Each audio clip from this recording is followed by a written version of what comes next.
print file, you can see that we're out by a couple of mil, and we're also out by a couple of mil this way. What I've done is I've made the adjustments here. As I've made those adjustments, these red arrows have shown me which direction I'm traveling. That's definitely the way I want to go. And so I'll just hit overwrite and click OK. Now, I'll also select printer information acquisition. This way it's actually going to send all that data to the printer, so it's all prepared. One of the other things I noticed, and I mentioned this in the last video, is that the barcode doesn't have white behind it. So you can actually see when we actually when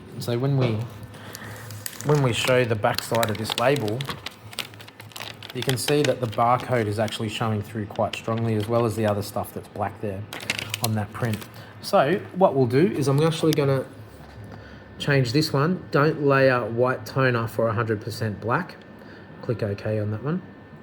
Where you actually find that is just in the spot color section below your data portion, including white. So that was this button here. Okay, so what we'll do is I'll set it up for another couple of prints. Again, we'll make sure that we're in registration and the reverse side looks how we want it to.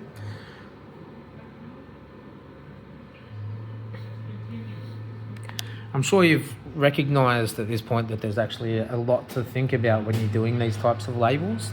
I do suggest, if you are engaging in this type of activity, to make sure you've got the headspace to stay focused. What's really important is the numbers, making sure that the gap between the bottom and the top of the images is even. The little 1 or 2 mil being out of spec is something that you always need to dial in generally. But fingers crossed, if I'm on the money, there we go. Cool. All right, so now we have our print in registration. You can see as we look through, all right? And what I'll also do is I'll see if I can peel it up here. Okay, so if I go, I'll pull this up. Technically, we shouldn't see that barcode so strong. We do. Maybe I need to have a look at